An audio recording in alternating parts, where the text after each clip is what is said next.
Hi and welcome to my channel. आज हम बात करने वाले हैं how Trump policies can affect the Indian markets in 2025। So जी हाँ, with Trump coming in White House in 2025 क्या क्या इम्प्लीकेशंस आते हैं हमारे अलग अलग सेक्टर्स ऑफ इंडियन मार्केट पर। इस वीडियो में हम उन सारी सेक्टर्स की बात करेंगे, क्या अपॉर्चुनिटीज है, क्या स्टोरी प्ले कर रही है और इससे एक डायरेक्शन मिलेगा कि यूएस की पॉलिसीज की वजह से इंडियन मार्केट में क्या क्या फर्क पड़ सकता है। तो ऑलरेडी हम देख रहे हैं हमारे इंडियन स्टॉक मार्केट कैसे तेजी से गिर रहा है। Sensex is down, Nifty is down. So part of the reason is because of FII withdrawal and of course correction आ रहा है स्मॉल एंड मिड कैप में, जो कि काफी ज्यादा ओवर वैल्यूड जोन में चला गया था। सो यहाँ एक तरह से आपको ऑलरेडी दिख रहा है कि क्या फर्क आ रहा है with Trump coming into power. तो काफी एफआईआई आउटफ्लो हो गया है हमारे देश से। ऐसा क्यों हो रहा है? क्योंकि with Trump coming into power and जिस तरह से वो अमेरिका फर्स्ट रख रहा है and he is coming out so aggressively with the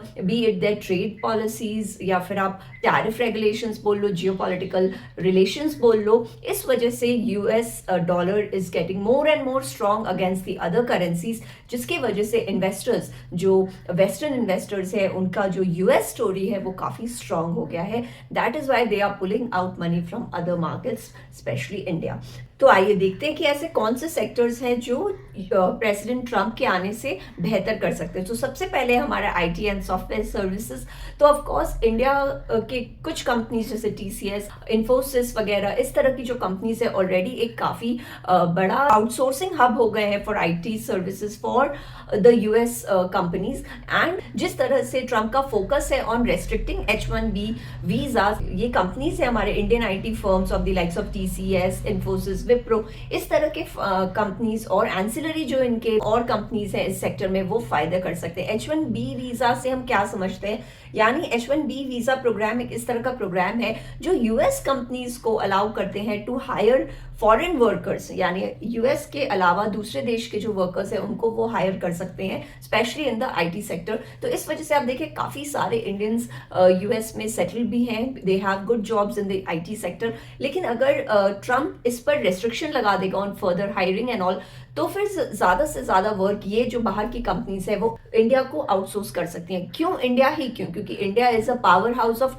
cheap labour as well as intelligent skilled labour force. This restriction all these IT firms में get a fair chance और यहाँ आपको बेहतर अपॉर्चुनिटी मिल सकती है। तो इंडियन आईटी फर्म्स फर्दर भी इन्वेस्ट कर सकती हैं आज के दिन आर्टिफिशियल इंटेलिजेंस या फिर ऑटोमेशन, इस तरह के टेक्निक्स को डिप्लॉय कर सकती हैं Indian IT firms and companies cater to the US clients without relying on the H1B visas। तो इस तरह से आप देखिए आईटी सर्विस सेक्टर और जो एंसिलरी फर्म्स होंगे जो एआई या फिर ऑटोमेशन में काम कर रहे हैं हमारे देश में, उनको फायदा हो सकता है। दूसरा सेक्टर जो बेनिफिट कर सकता है with Trump coming into power is the pharma sector. Pharma sector क्यों? क्योंकि देखिए ट्रम्प का काफी झुकाव रहा है to supply cheaper drugs in the US. India already supply कर रहे हैं काफी सारे generic drugs. US is the largest pharmaceutical market in the world. Indian pharma companies of the likes of Reddy's, Sun Pharma already काफी सारे generic दवाइयां supply कर ही रहे हैं यूएस में। और जिस तरह से यूएस ट्रम्प पुश कर रहा है फॉर चीपर ड्रग प्राइसेस,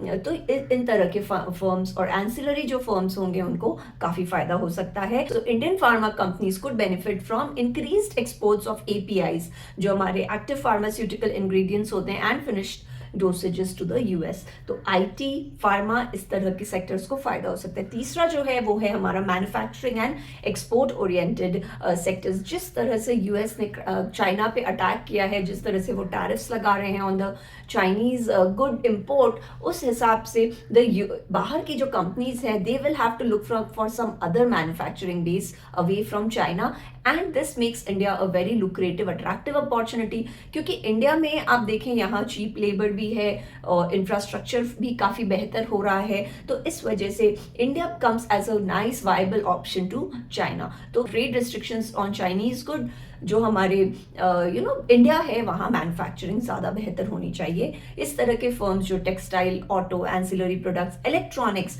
यहाँ आपको बूस्ट देखने को मिल सकता है। इलेक्ट्रॉनिक मैन्युफैक्चरिंग ऑलरेडी हमारे देश में PLI स्कीम के वजह से बूस्ट पे है। ये एक टेलविंड एक्ट कर रहा है हमारे इलेक्ट्रॉनिक मैन्युफैक्चरिंग के लिए, और restrictive trade policies on certain countries like China India benefit कर सकती है। दूसरी जो बाहर की कंपनीज होंगी फिर वो चाइना से हटकर इंडिया को कांटेक्ट करेंगे, इंडियन के कंपनीज में इन्वेस्ट करेंगे, सो दैट उनकी मैन्युफैक्चरिंग, असेंबली, जिस तरह के काम चाइना पहले करती थी वो इंडिया करके अब उनको सप्लाई कर सकती है। हमने देखा कि जो 3 मेजर हमारे सेक्टर्स हैं जो लगता है कि ट्रम्प के ये पॉलिसीज से बेनिफिट कर सकते हैं, वो है IT services, pharma as well as हमारे मैन्युफैक्चरिंग सेक्टर्स। लेकिन इसी तरह से ट्रम्प के कुछ ऐसे पॉलिसीज हैं जो हमारे सेक्टर्स को बैकफायर भी कर सकते हैं, जैसे रिन्यूएबल एनर्जी, क्लीन एनर्जी, जो कि इतने जोरों पर काम हो रहा था ऑल ओवर, बट ट्रम्प के स्केप्टिसिज्म अराउंड क्लाइमेट चेंज इस पे डायरेक्ट वार किया है, और इंडियन सोलर विंड कंपनीज के लिए काफी डिफिकल्ट हो जाएगा to attract foreign funding. Trump power पे आते ही जो भी इस तरह के फंडिंग थे towards renewable energy, clean energy, काफी उन्होंने उस पर डायरेक्टली अटैक किया है। EV, इस तरह से बाइडेन एडमिनिस्ट्रेशन इन सेक्टर्स को बढ़ावा दे रही थी। ट्रम्प के आने से यहाँ पर काफी आघात हुआ है, और जिस तरह से ट्रम्प का लाइन है ड्रिल बेबी ड्रिल, यानी कि वो और अपने कंट्री में फॉसिल फ्यूल की ड्रिलिंग करने में ज्यादा इंटरेस्टेड है, एक्सप्लॉइटिंग US का fossil fuel deposits and relying more on the fossil fuels other than the renewable energy front। दूसरा जो यहाँ हमें दिक्कत हो सकती है वो है स्टील एंड मेटल्स, क्योंकि ट्रम्प का एक प्रोटेक्शनिस्ट पॉलिसीज है, ट्रेड पॉलिसीज है, मेकिंग अमेरिका फर्स्ट, तो इस वजह से जो हमारे एक्सपोर्ट हो रहे थे टू इन द US वो अब कम हो जाएंगे, और वहाँ यहाँ इंडियन स्टील मेटल्स पे काफ़ी ज़्यादा टैरिफ्स आ जाएंगे। तो इन सब कारणों के वजह से स्टील मेटल्स इन सारे कंपनीज को, टाटा स्टील टाइप कंपनीज को काफी मार्जिन प्रेशर उठाना पड़ सकता है। तीसरा है हमारा auto and auto ancillaries. If Trump imposes tariffs on imported vehicle parts and components, so Indian exporters like Mahindra and Mahindra, Bajaj auto, it will be difficult for them, और यहाँ उनके गुड्स का रिड्यूस डिमांड हो जाएगा इन द US मार्केट। तो जिस तरह से कई सेक्टर बेनिफिट कर रहे हैं, उसी तरह से renewable energy, steel metals, auto ancillaries पर यहाँ दिक्कत आएगी विद ट्रम्प्स पॉलिसीज। अगर हम बिगर पिक्चर देखें तो फॉरेन इंस्टीट्यूशनल इन्वेस्टर, जिस तरह से इन्वेस्टमेंट हमारे कंट्री में बहुत देखा गया था पिछले सालों, investors will now take out their money from the Indian market, क्योंकि जिस तरह से US is coming hard and strong, making the US dollar more attractive than the Indian money. US economy जैसे जैसे स्ट्रेंथन करती जाएगी अंडर ट्रम्प, वैसे वैसे वो जो इन्वेस्टमेंट दूसरे कंट्रीज में थे वो निकाल कर अब वो US में ही इन्वेस्ट करेंगे to make the most of it. India में कंपेलिंग स्टोरी इंडिया की डोमेस्टिक ग्रोथ है, मेक इन इंडिया है, जो कि काफी हद तक इस इम्पैक्ट को कम कर सकती है। तो अब हम समझ गए कि किस तरह से ये पूरा स्टोरी निकल कर आ रहा है, और किस तरह से हम इन्वेस्ट कर सकते हैं ताकि इन सारे झमेलों से हम बच सके इन 2025। तो सबसे पहले आप देखिए, आप डोमेस्टिक सेंट्रिक सेक्टर्स पर फोकस करें, यानी इस तरह के सेक्टर्स जहां ज्यादा रिलायंस हमारे दूसरे कंट्रीज पर ना है बल्कि हमारे खुद पर है, जैसे कि PM मोदी कहते हैं आत्मनिर्भर भारत। तो उस तरह के सेक्टर्स जैसे FMCG हो गया, बैंकिंग हो गया, या फिर इंफ्रास्ट्रक्चर हो गया, इन सारे सेक्टर्स पे ग्लोबल ट्रेड का ज्यादा फर्क नहीं पड़ेगा। FMCG और हमारे बैंकिंग, इंफ्रास्ट्रक्चर, ये सब हम डोमेस्टिकली इनकी डिमांड जनरेट करते हैं और डोमेस्टिकली इनको कंज्यूम भी करते हैं। ऑलरेडी मैंने अपने लास्ट ईयर क्लोजिंग पे एक वीडियो बनाया था कि वेयर टू इन्वेस्ट इन 2025, जिसमें मैंने बैंकिंग और फाइनेंशियल सेक्टर्स पर जोर दिया है। उसमें आप डिटेल्स देख सकते हैं, NBFCs टाइप कहाँ आपको इन्वेस्ट करना चाहिए, स्मॉल फाइनेंस बैंक्स। तो अगर आप इंटरेस्टेड हैं, आप वो ऊपर वाले लिंक पर जाकर देख सकते हैं। तो फोकस आप अपना डोमेस्टिक सेंट्रिक सेक्टर्स पर बनाएं। दूसरा, अगर आप ग्लोबली इन्वेस्ट करना चाहते हैं तो अपने पैसों को दूसरे देशों में डाइवर्सिफाई करें। मैंने अभी लास्ट एक वीडियो किया है जिसमें मैं कॉन्ट्रारियन बेट रख रही हूँ ऑन चाइनीज इक्विटीज, क्योंकि चाइना की स्टोरी, चाइना के स्टॉक्स अभी काफी अंडरवैल्यूड है और उनका पोटेंशियल बहुत ज्यादा है। सो अगर आप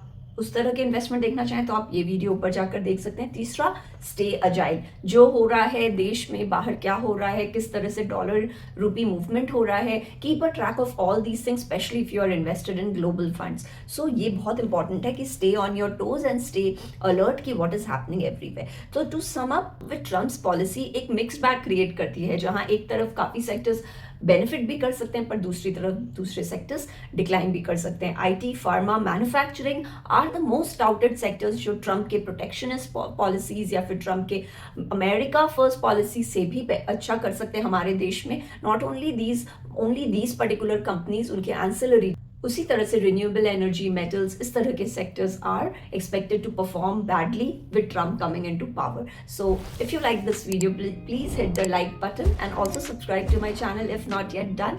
दूसरे लोगों के संग इसको शेयर करें. I really need your support, so please keep liking, sharing and subscribing.